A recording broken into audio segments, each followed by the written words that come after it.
arts, culture, and entertainment with fine news and business.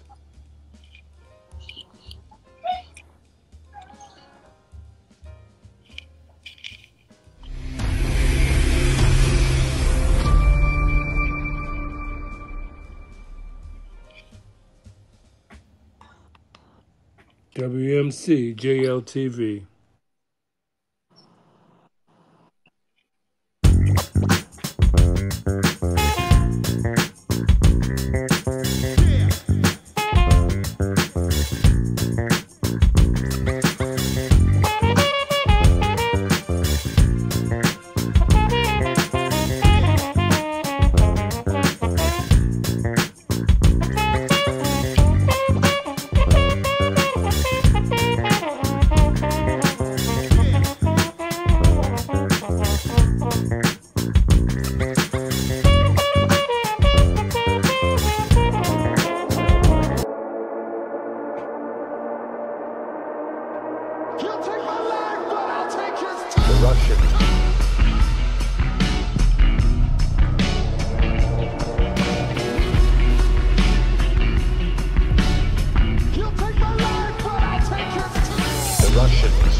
Good day, as I say.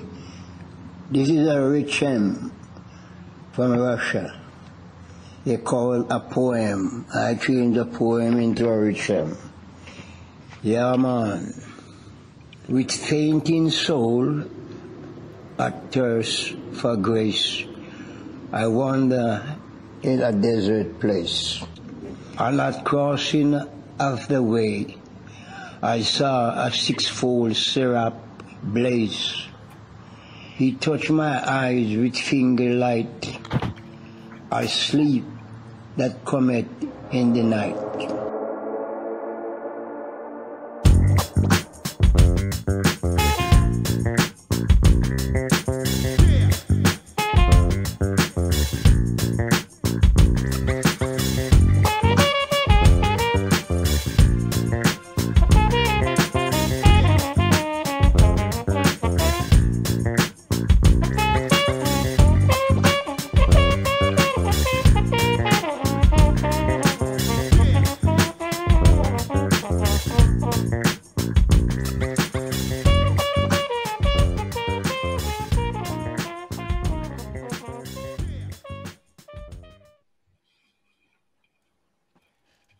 Peace, Akis Malikas, Kings and Queens, all my family and friends, and all our team of World Media Coalition, Jazz Lovers Television, and all who will be watch this in the record on our WMCJLTV Odyssey channel or on our website, WMCJLTV.com. So, greetings. Makakuvu Ali Obey, World Media Coalition Jazz Lovers Television Network. And as you heard, our chief technical producer said, WMCJLTV.com, WMCJLTV on Odyssey, WMCJLT on the Roku platform, WMCJLTV on Telegram production platform. And we also have WMCJLTV conference room, boardroom, and J-Love 103 live stream. Want to welcome you, as Zulu King Fixin said, and was this June 6th, the 80th anniversary of D-Day, when the Allied forces stormed Normandy Beach in France to launch the offensive that won World War II. June 6th, the birthday of a relative of Alexander Pushkin in Russia. And June 6th, you saw the pictures on the opening trailer of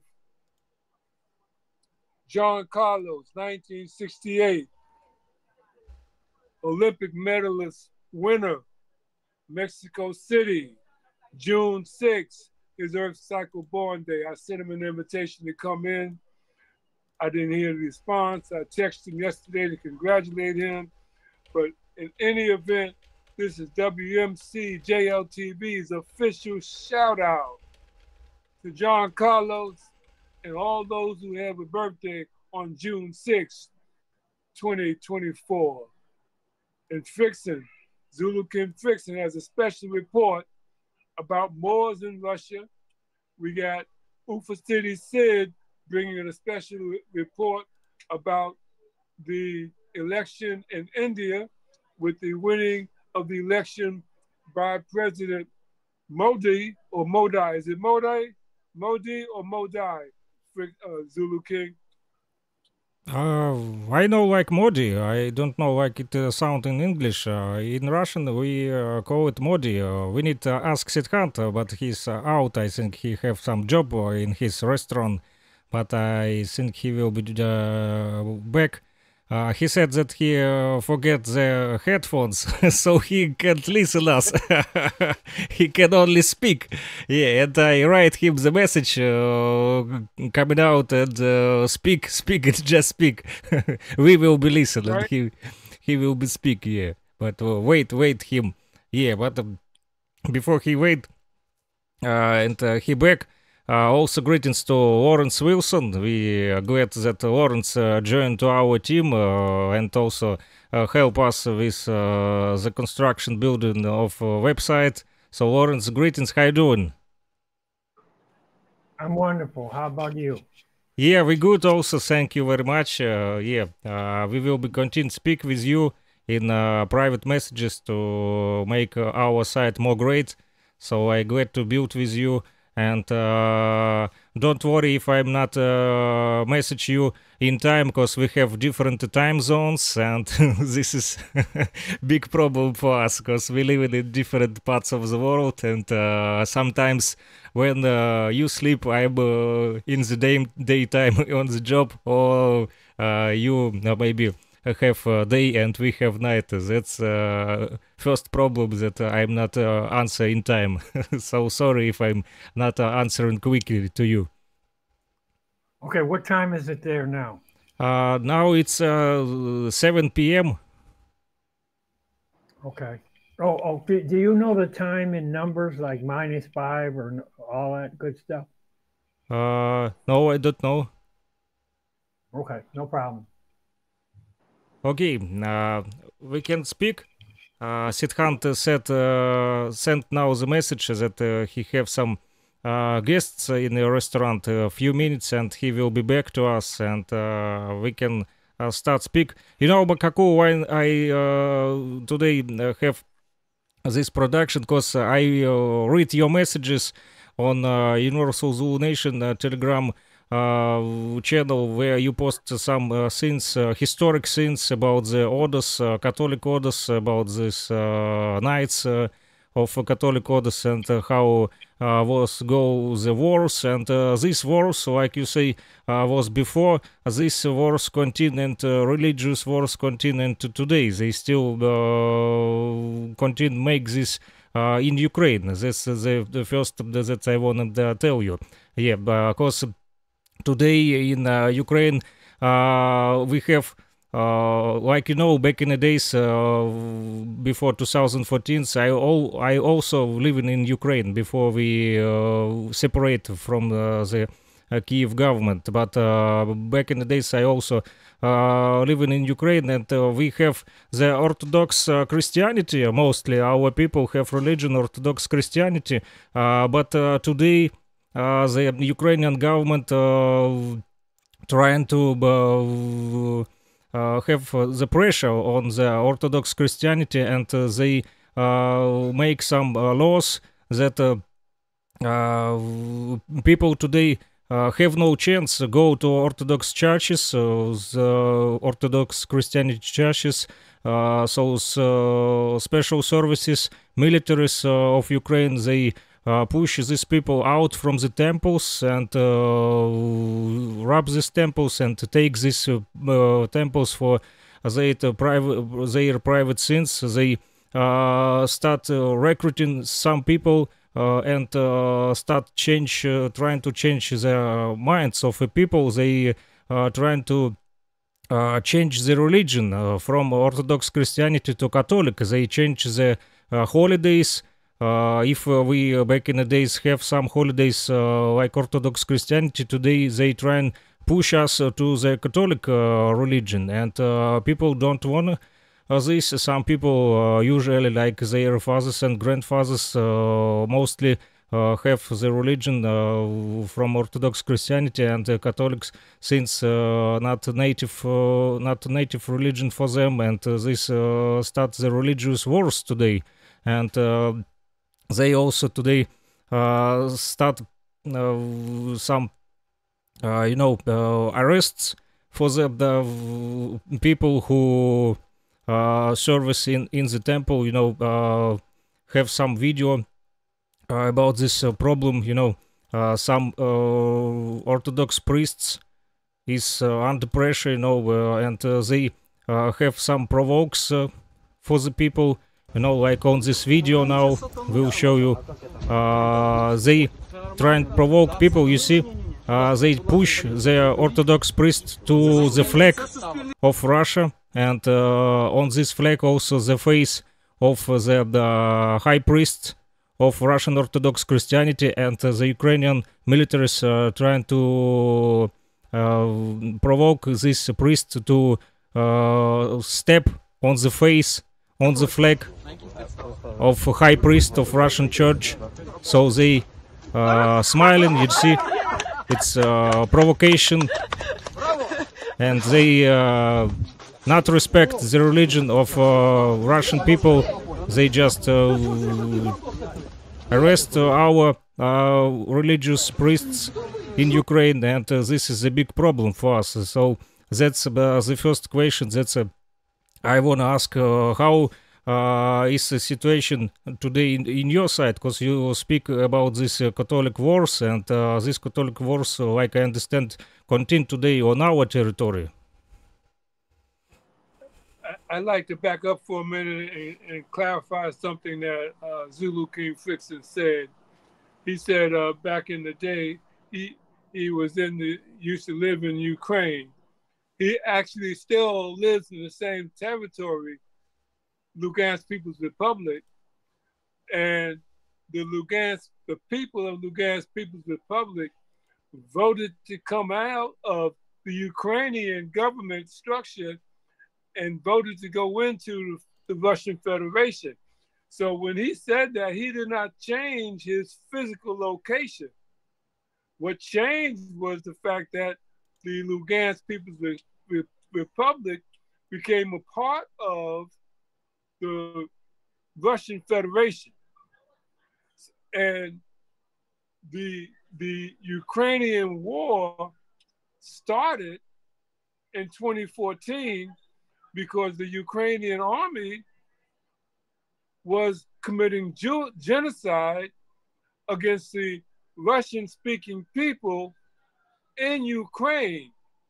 So when they decided that they wanted to leave the government structure under Zelensky and voted to go back into the Russian Federation, because all of this land was part of the Soviet Union, which consisted of 15 different republics.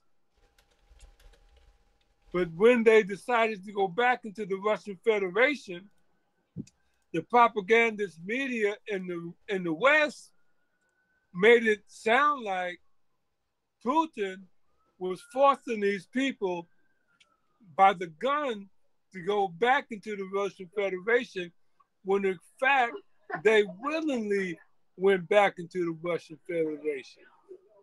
So as you heard Fixon say, the conflict between Orthodox Christianity and Catholicism, or Orthodox Islam and Catholicism, did not just begin. Right now, you have the situation in Palestine on the Gaza, which was fomented by Catholicism and the United Nations, the fomenting of World War I and World War II, and it goes back over 1,000 years. Over 1,000 years. They have been trying to seize the so-called Holy Land, and I say so-called because all this time trying to seize the Holy Land has cost millions of lives. So the Holy Land is desecrated with the blood of people. And the invaders from the Caucasus Mountains, the Khazarians from out of Khazar, they were caught between the Crusaders from out of the Byzantine Empire crossing into the territory of the Ottoman Empire, and the Ottoman Empire crossing back over into Europe. The Khazars refused to accept either one of those religions and embraced Judaism. That's why the majority of the people in Israel are European Jews. They're really from Khazaria. Amen.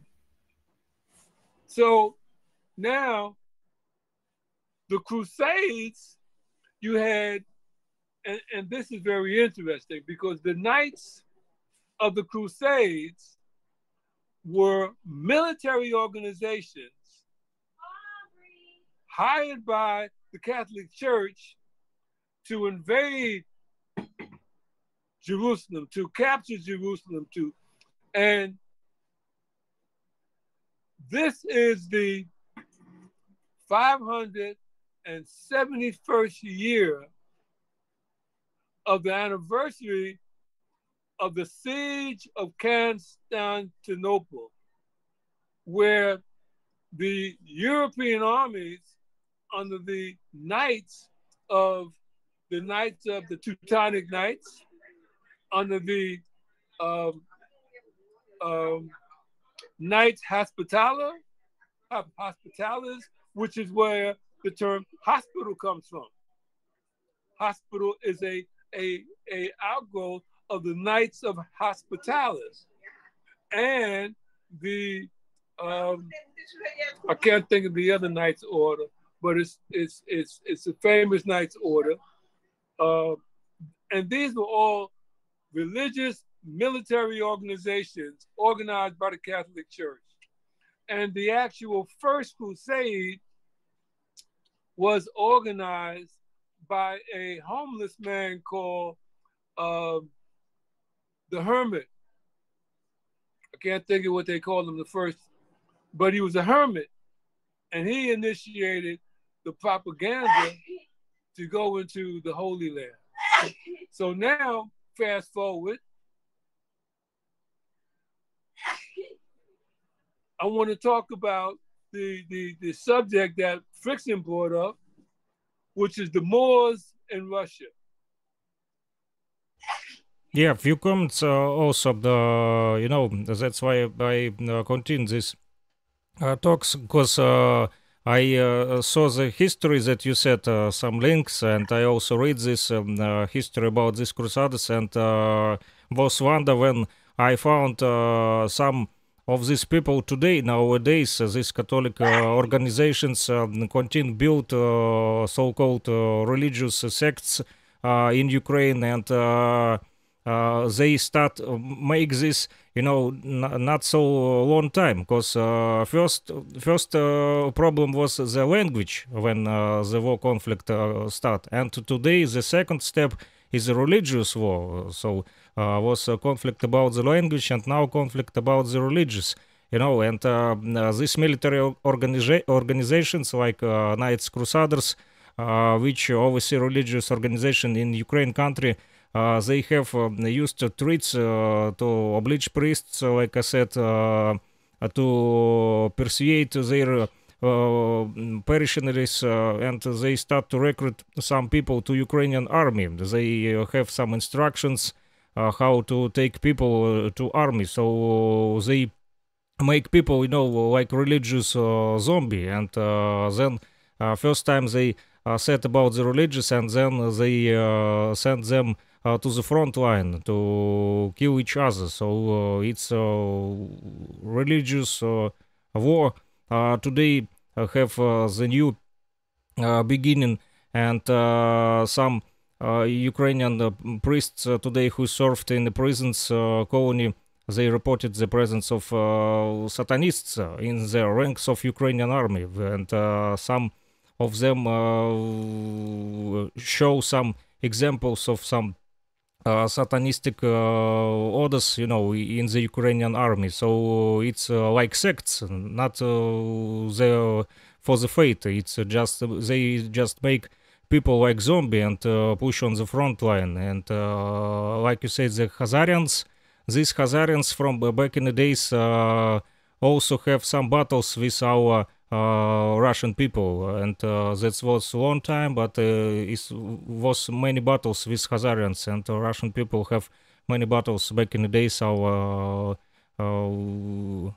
grandfathers, and when was the Russian Empire, they also beats and fights with these Khazarians. And if we quote about the Alexander Pushkin, so he is a great poet, but it's all have the parallels to the language, because he is the founder of the Russian language by his literature talent. He was the most first and most improvement man who inspired people to have clean literature of Russian language. And today we celebrate his birthday, the 6th of June. It's his birthday. He was born in 1799. He was born in Moscow in 1799 in Russian Empire, but his grandfather was a Moor, and his father have the name the Ibrahim or Abram Ganibal, and he have the long story. Some people said that the grandfather of Alexander Pushkin was born in the Ethiopia, and today some people who research his biography, they have some talks. One side said that Ibrahim Ganibal, the grandfather of Alexander Pushkin, was born in Ethiopia, and some people said that he was born in Nigeria, but it's no matter, because he was born in Africa, and he have his childhood. When he was a child, he growing up in the Africa. But some we have the story from his biography. Because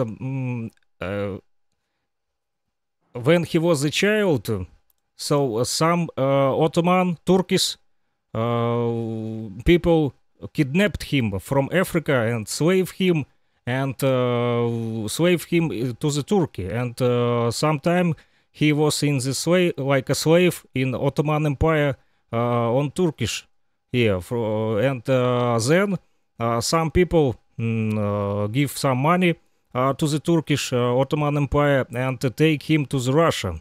And when they sent him to the Russia, they show this the little boy to the emperor, the Peter First, the emperor of Russia, and the emperor give him freedom. He said, "You're not the slave; you're a free man." And he starts to teach him. He give him the education. The teachers from Russia teach him, give him education, and he was growing up like a smart engineer in the military engineer, and he was a general before the emperor of Russia. He was his godson, the emperor said that you like my godson, and he this Hannibal Ibrahim have Orthodox Christianity, like most our people have this religion, so he also stepped to the Orthodox Christianity with emperor, and emperor said that you are my godson, and he have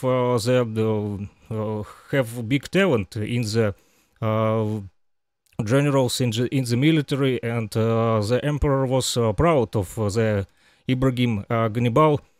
Hannibal, this is sonorous name, was taken by him independently in the adulthood in the honor of the Carthaginian commander.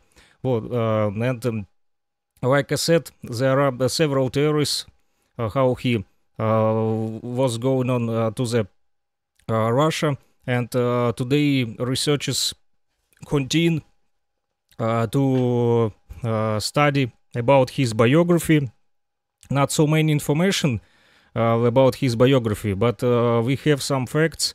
And like I said, the Emperor Peter baptized him into Orthodoxy and gave him his patronymic Petrovich and the surname Petrov, which Abraham carried until the 1720s. And it is known that the Ibrahim grew up, like I said, smart, and mastered the Russian language and writing, learned how to play the drums also. He was smart in music and had the engineering talent, and help to the emperor on the military campaigns. And it is known that the Pushkin, Alexander Pushkin, our main poet, grandfather his, Ibrahim, was married twice and have some descendants, and one of his descendants, like I said, it's Alexander Pushkin, and when you see on his face, you can understand that he have some roots from the Africa. It's I show you the in the production trailer, you see the pictures, and he have some, not black skin, but the brown, and his grandfather also was a Muru, like I said. Can you pull those pictures up again? Yeah, I will be try to put it now. And see, it's very interesting because when I was in the Soviet Union, they actually have statues to Alexander Pushkin. Yeah, it is the picture of the Alexander Pushkin grandfather, the Ibrahim. Some people call him Ibrahim, some people call him Abram, Hannibal. Yeah, this is the picture of his grandfather, and this is the monument of the Ibrahim Hannibal. This monument is still in Russia, and people still respect him and recognize his talents, and not trying to delete him from history. It's not problem. It's many historians today trying to get more information. They research where his biography. It's very interesting. And Abraham Hannibal or Ibrahim Hannibal supported the development, of potato farming in Russia. He was great in this, and the not emperor but the queen, Russian queen Catherine II, ordered the Hannibal to cultivate the potato, and when was some hungry years, it helped to people have the food, and the queen also advised him. So Ibrahim Hannibal was very smart, like I said, not only in the military, but in the language. He have many talents. And as for the descendant of Ibrahim Hannibal, the Alexander Pushkin, he is also respected as a great poet, around the world. Yeah, this is will be show you now Alexander Pushkin, his picture. Yeah, it is the poet. Yeah, like you see, he have some face like his grandfather, you know, and he also have some poems about the Africa, because he was known that his grandfather was the Moor, and today we have also the monuments of Alexander Pushkin, like a great poet, in different countries. Monuments in his honor today stand in many countries of the world. It's the monuments in the Asia, in the United States, like read it's his monuments we can find in Los Angeles, in New York, and in Africa today. Some countries also respect him, and some countries like Ethiopia, they celebrate his birthday on official level, because they also respect his talent, and it's very great. But like I said, only Ukraine, only Ukraine trying today they delete the Alexander Pushkin from the history, and they break his monument on the territory. Many monuments of Alexander Pushkin was built in the period in the Russian Empire, and then when was the Soviet Union, so many monuments was in Russian territory built, and then when Ukraine separate, and when the Soviet Union was break in 90s, so Ukraine start have independence, but today they said that Alexander Pushkin is aggressive. His language is bad for them, and they start, like I said, from 2014, they start push us under pressure, and they start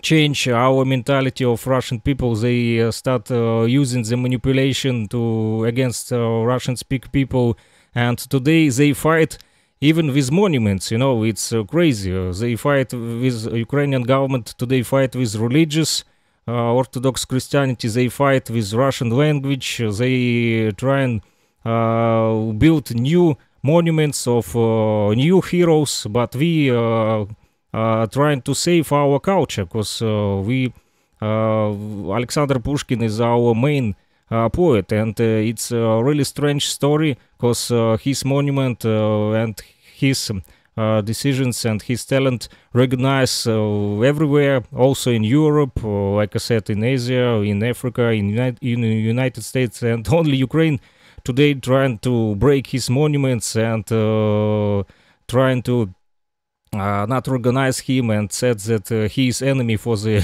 Ukrainian people. I don't know why, but it's crazy. Yeah, but if we back to the decisions and the legacy of Alexander Pushkin, not so long I found the poem, his poem.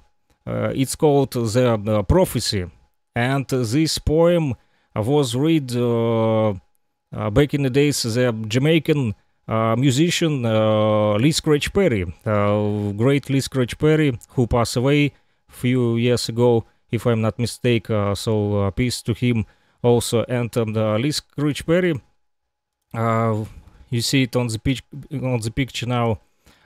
Lee Scratch Perry make some parallels with the prophecy, prophet. The prophet. When he read the poem of Alexander Pushkin, prophet, he said that it's about his life and about his biography. Lee Scratch Perry found some interesting things in this poem, but he not called it poem. Lee Scratch Perry called it Richem. He said the poem it's like poor, so Russian people with our poems, when we call poems, so it's look like we are poor poor people. And Lee Scratch Perry said, you not must be poor people, you must be rich people. So he called it Richum, not poem, but Richum. He makes some play with some words, and said that it is a Richum, not poem, but Richum. And I have this Richum from Lee Scratch Perry. We can watch few minutes and listen.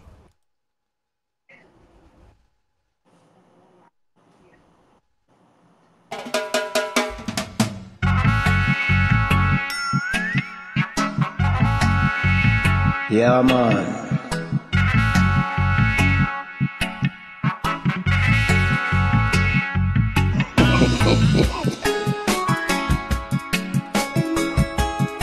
This is your one and only Mr. Perry.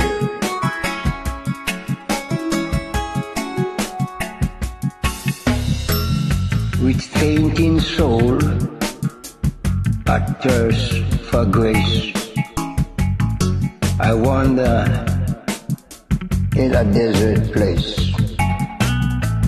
and at the crossing of the way, I saw a sixfold seraph blaze. He touched my eyes with finger light, I sleep that cometh in the night, and like a frightened eagle eyes, they open wide with prophecy. He touched my ears and they were drowned with 2 miles and a roaring sound.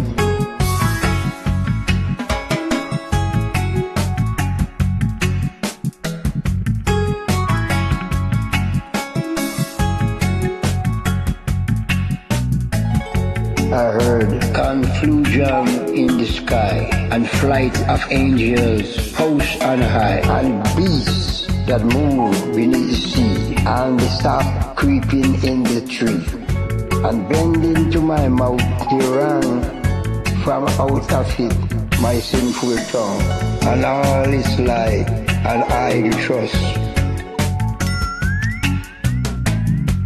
I twist my lips, a perishing, a stubborn serpent bark sting, with my right hand wet with blood he thrust. Ash Calabash.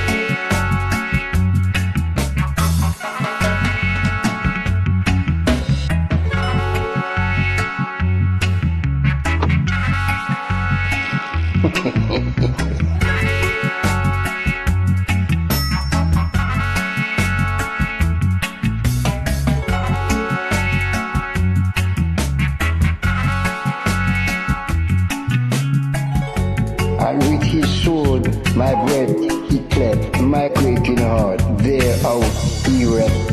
And in the yawning of my breast, a coal of living fire pressed. Then in the desert I lay dead, and God called unto me and said, Arise and let my voice be heard. Charge with my will, go forth and span the land and sea, and let my word lay waste with fire the heart of man, forever and ever.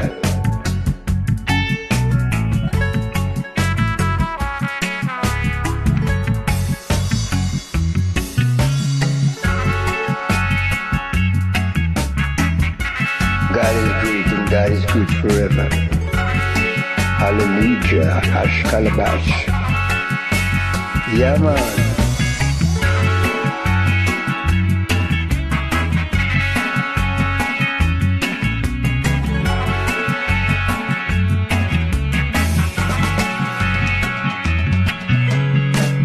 Rastafari.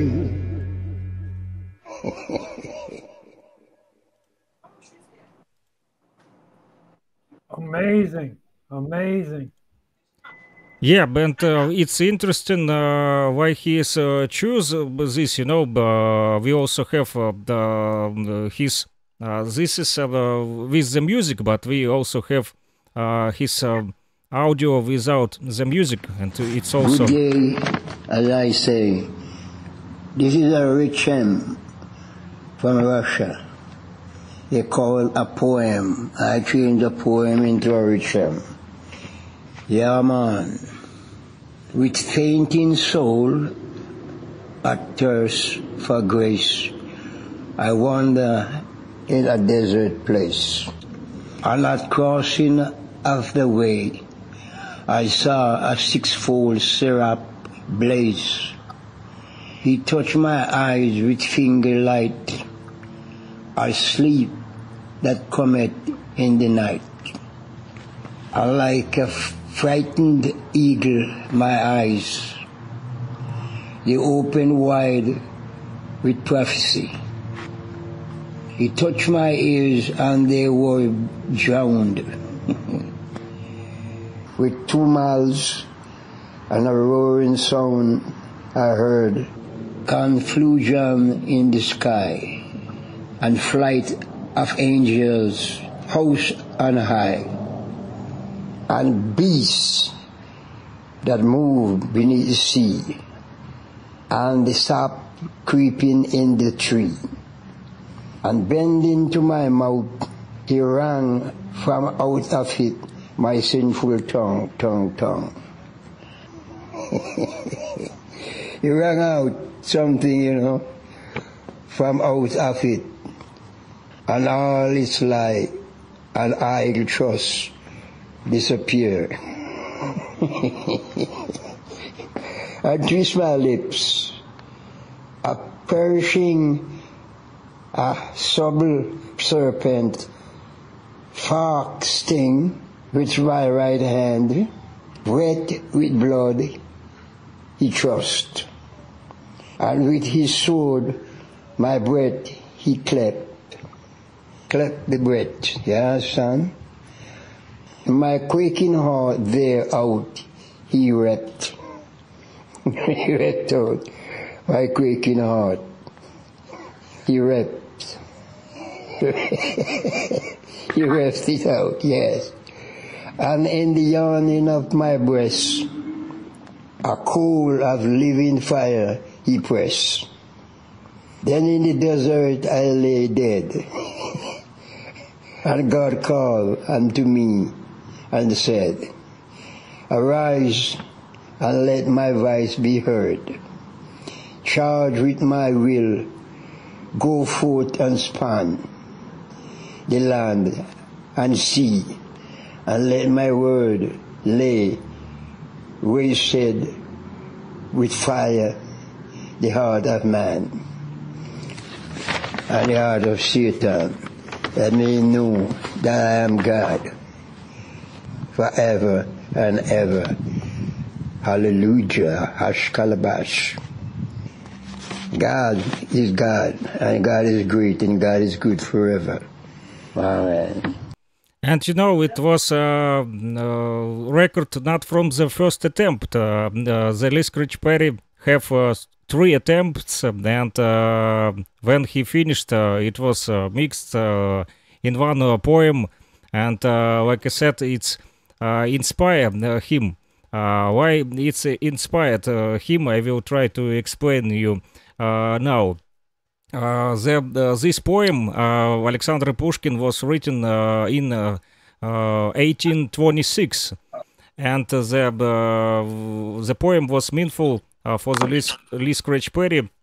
First, like he said, that the verse refers the reader to the Bible, and in the book of the Isaiah, chapter 6, one of the seraphim, the angels, especially close to the gods, prepares the prophet to fulfill the mission of service. And to do this, he takes a red hot coal from the sacred altar and cleanses the man's mouth with the fire. So secondly, the term of fire is well developed here in the poem, and it's not just about the coal. The word seraphim is used in the poem as a flaming, and as you know, the Lee Scratch Perry in his life was burned down his studio. It was very strange, and some people said that he is crazy, but some people said that it's like he more near with the flaming with the seraphims was, and it is also noteworthy that the seraphim in Pushkin's poems appears to the hero at the crossroads, which emphasizes the sacredness and universality of such a choice. And third, and this is a poem tells about the rebirth of man in God, and one of the key thoughts was you must be born again. And the poem describes this mystery, and thus in turns out the Lee Scratch Perry decided to read his biography. He said it's this poem like my life, and in his opinion, the lines from Pushkin's poem embody the life of a Jamaican musician. And interestingly, that the Pushkin's poem was written, like I said, in 1826, and it turns out that it is indeed like a prophecy. Researchers consider this poem to be autobiographical for Lee Scratch Perry, but the magic doesn't end here yet. Lee Scratch Perry recorded this poem, read this poem and record on July 24, after which it turned out the Pushkin began writing it on the same day. So maybe it's strange, but it's one date, 24 of July. Lee Scratch Perry recorded this poem, and Alexander Pushkin began write this poem in one day. Different years, but one day. Yeah, we have Sidhant Tiwari back to us.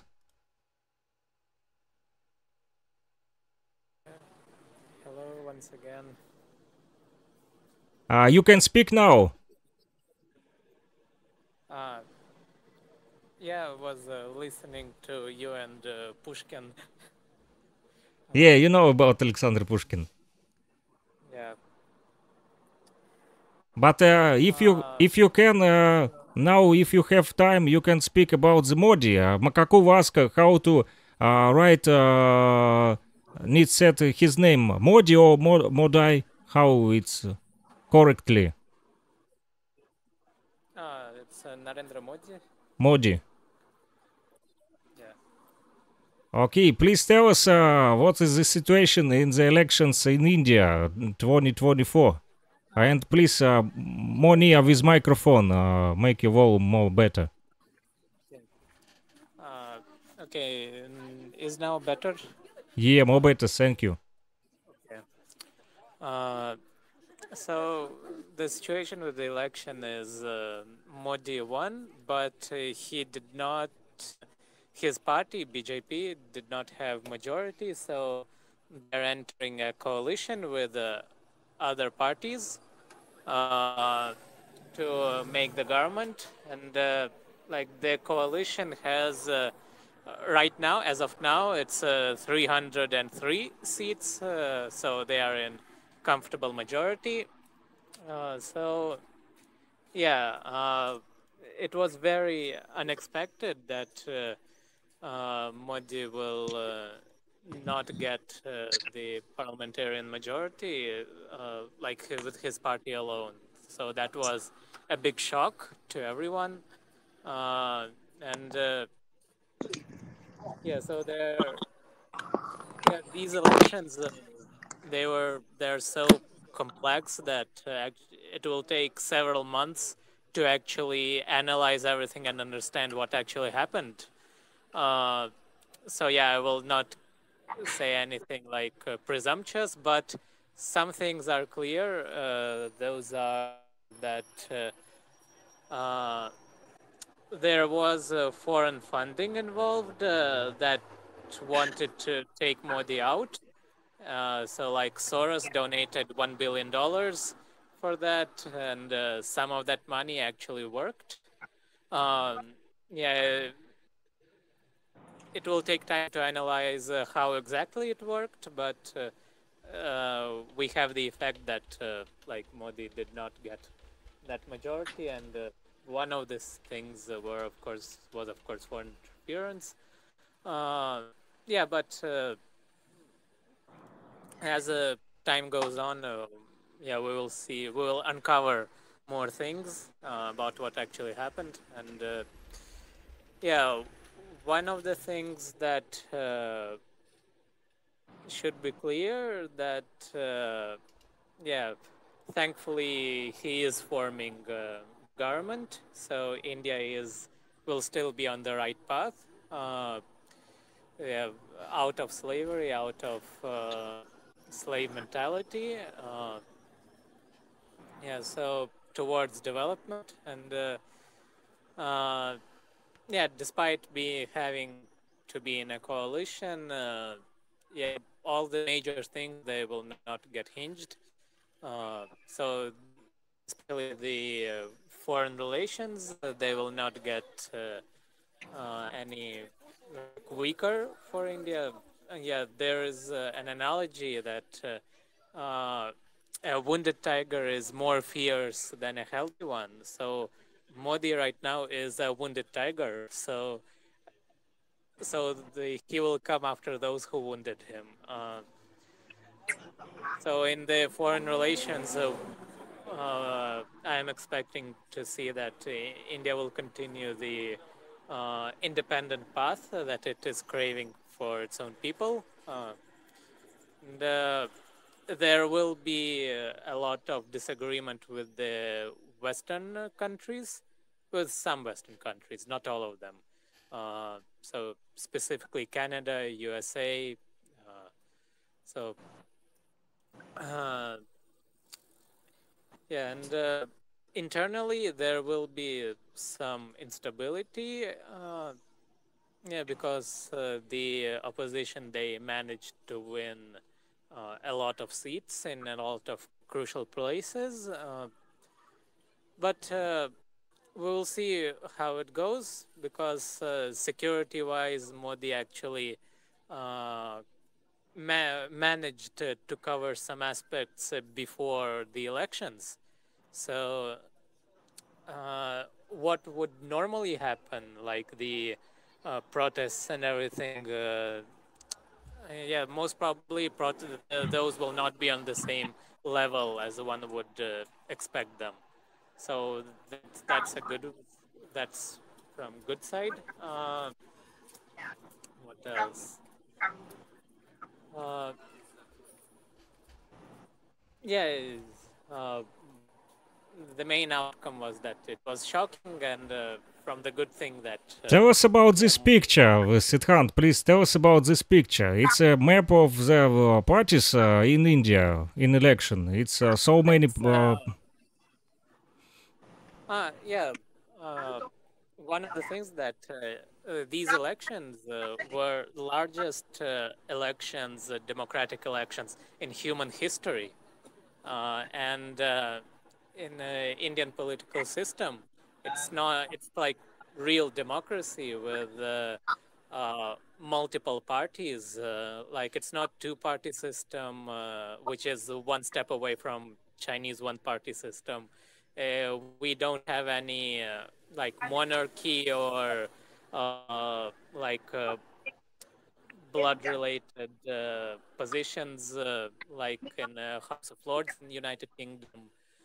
So yeah, it's a free for all, and yeah, this is a map of state of Maharashtra. It's one of the big Indian states, and like as an example, you can see that all these different colors and all these different colors are actually different parties who won that region, and yeah, it's.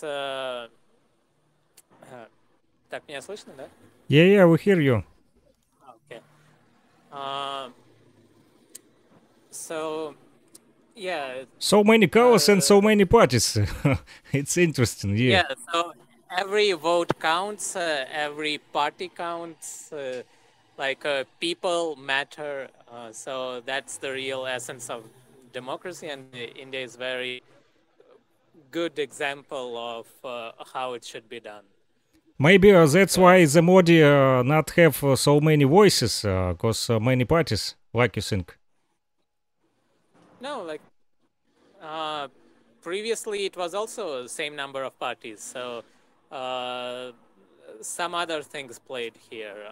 Yeah, as I said, these particular elections were very complex. It will take several months to analyze what happened. Yeah, it's just an example that this is how democracies should be. Like people's voices, they matter. Okay, please tell on your opinion. So many parties, and on your opinion, India have on these elections was have on these elections some serious candidates like Modi, or how you think? Uh, uh, no, as for the prime ministerial candidates, uh, nobody is even near Modi. Like everybody was sure that he's going to become prime minister. It's like no contest. And,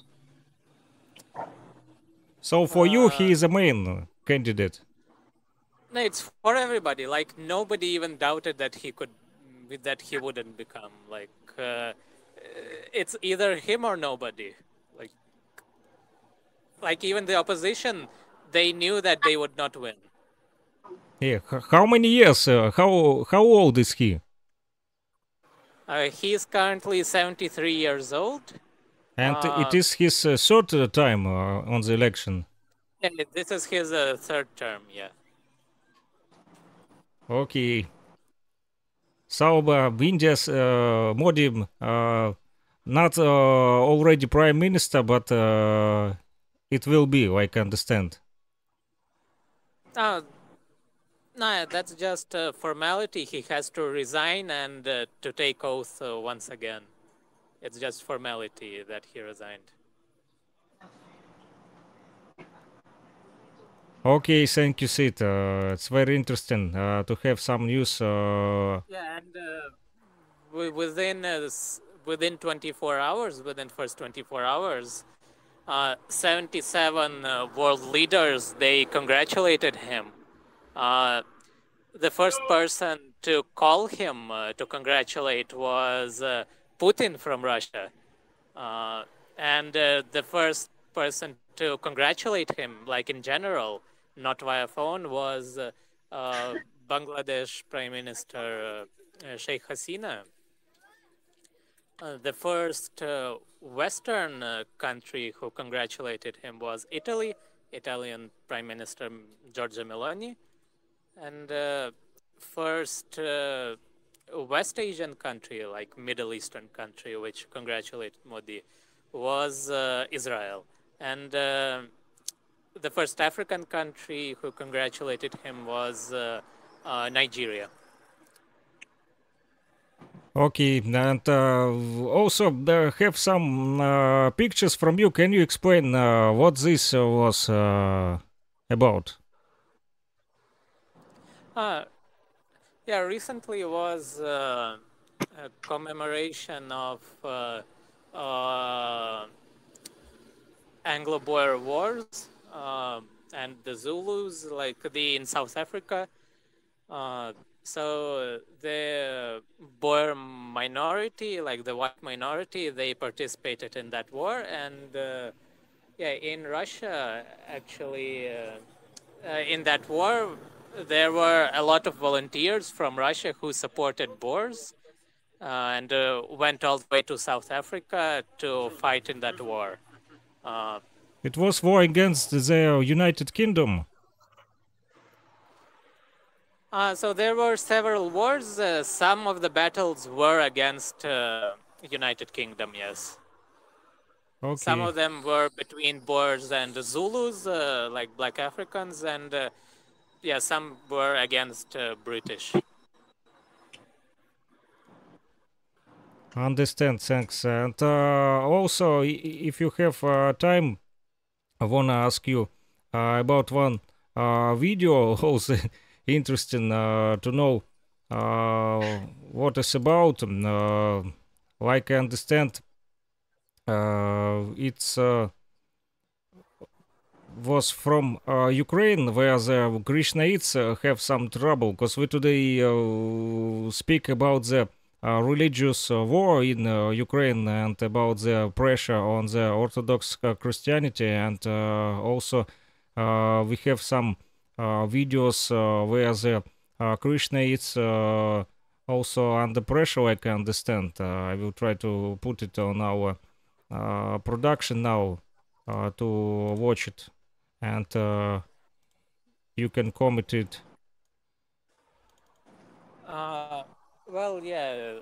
So people from ISKCON, the Krishnaites, the Hare Krishna people, they like especially in Odessa region and near Odessa, they are targeted by Ukrainian government to participate in the war against Russia, and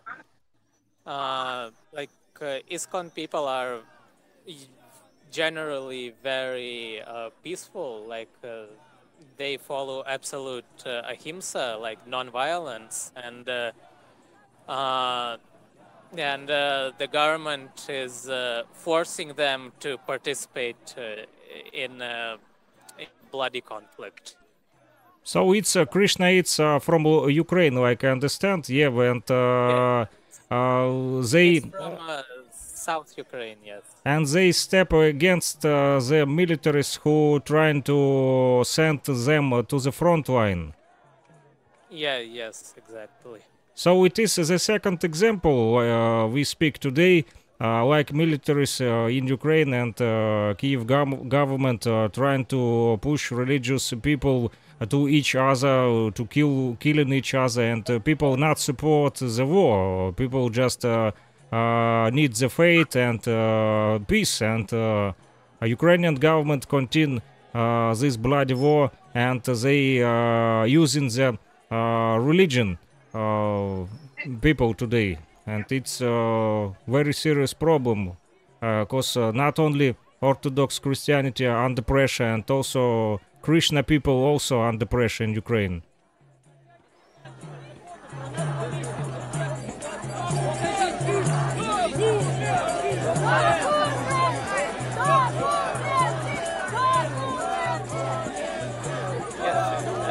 A lot of minorities are under severe pressure. Like people are trying to cross the Dnieper River towards Romania, and and a lot of people are dying at that border. So yeah, it's very terrible. Yeah, and it's like I said, another example that no democratic Ukrainian government. It's only the regime where they push people, and people are today in Ukraine under pressure of the war. People, government of Ukraine continue war politic, and religious people are trying to step against this politic in Ukraine, like we see. Different religious group, the Krishnas people, the Orthodox Christianity, all these religious people trying today save peace in Ukraine, and they step against the war politic of Zelensky. Because Ukraine today starts a new law, improved new laws of mobilization, and these people don't want to go to the war.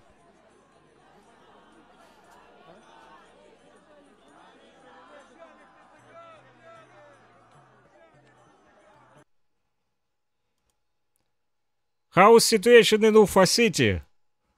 How you doing? How is in Chakraborty, in your restaurant? Oh, Sidhant. Yeah, Ufa is nice. Here you can see. Oh, we see. It's evening in Ufa City. Yes, it's a very warm evening.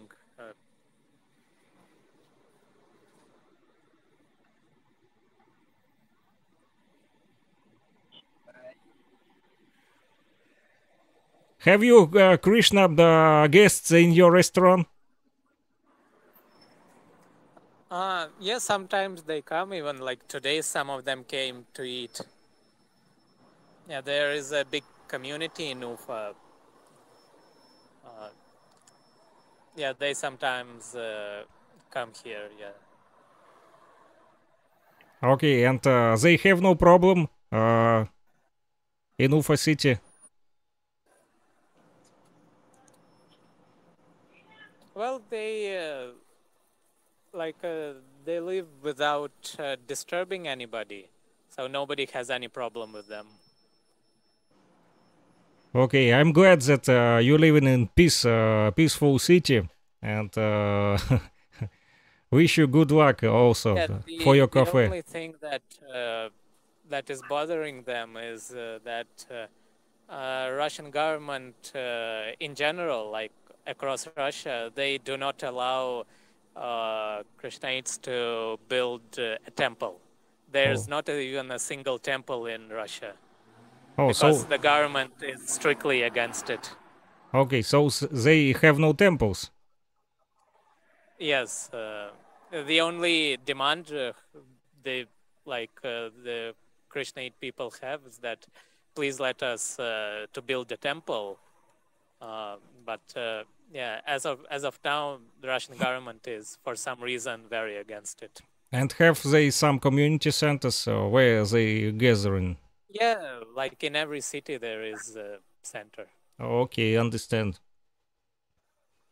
Makakov have a great dinner or supper. Yeah, I had to get off the screen so you wouldn't see me chewing.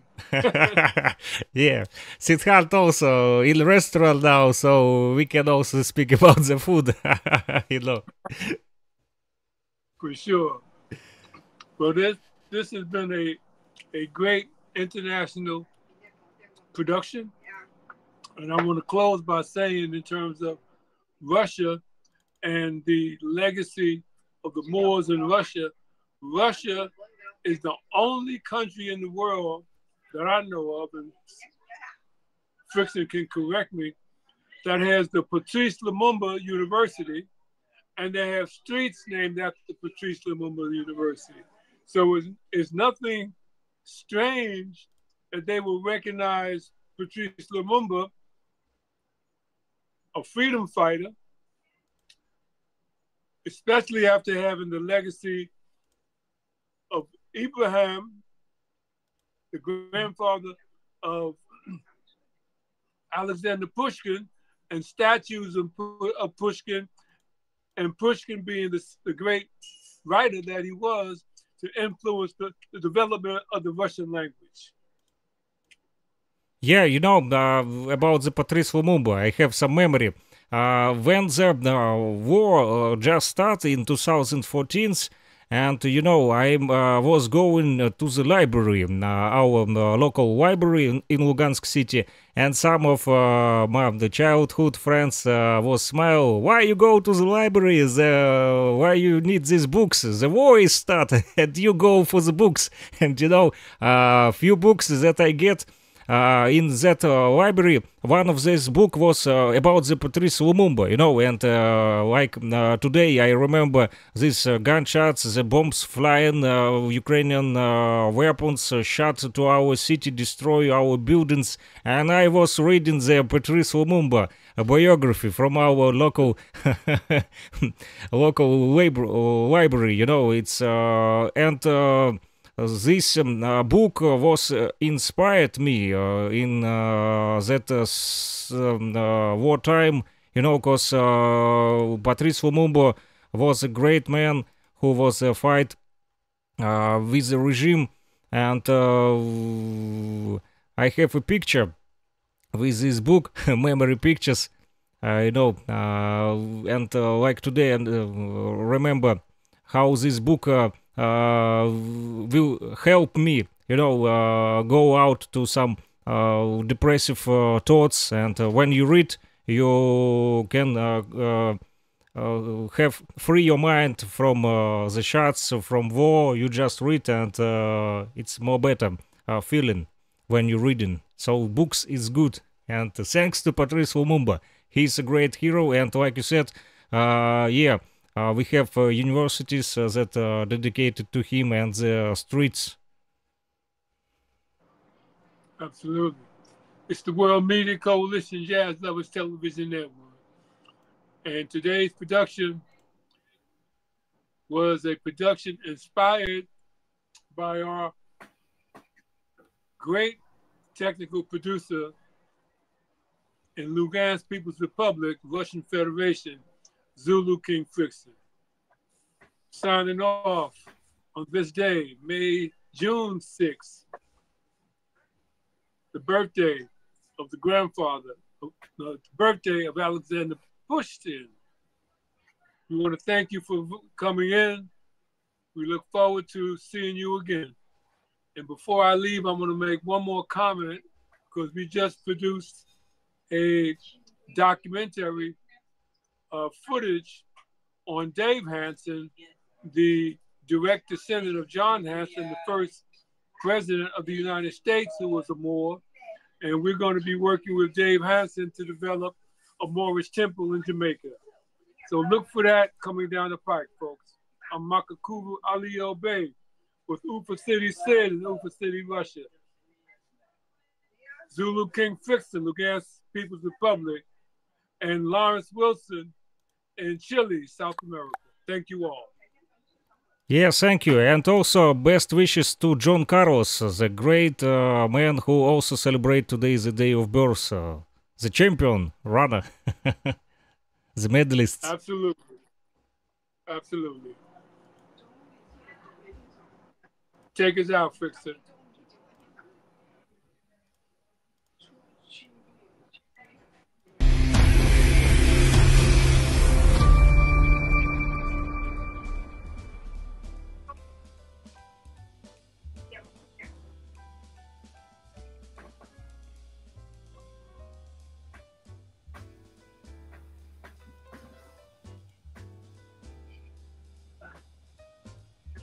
Wmcjltv, Jazz Lovers Television Network.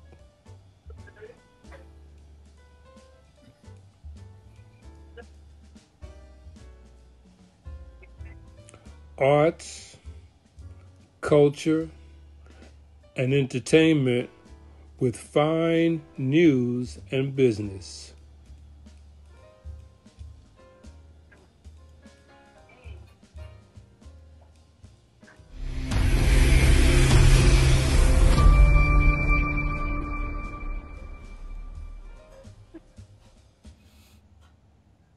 Wmcjltv.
Good day, as I say.